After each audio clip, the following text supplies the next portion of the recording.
যারা বদ্রি পাখি কিনে ফেলেছেন তারা এখনও বুঝতে পারছেন না ছেলে পাখি কোনটা আর মেয়ে পাখি কোনটা, তাদের জন্য এই ভিডিওটা।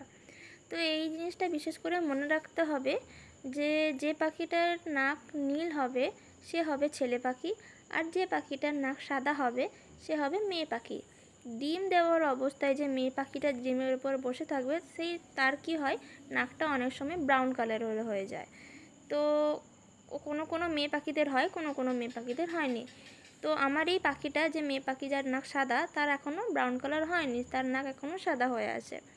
তো এই দেখুন সাইডে দুটো ছেলে পাখি বসে আছে, তাদের নাক দুটো নীল। এবার তাতেও যদি বুঝতে না পারেন তো ডিএনএ টেস্ট করে নিতে পারেন। আশা করি বদ্রি পাখিদের ছেলে মেয়ে বুঝে গেছেন। Thanks for watching.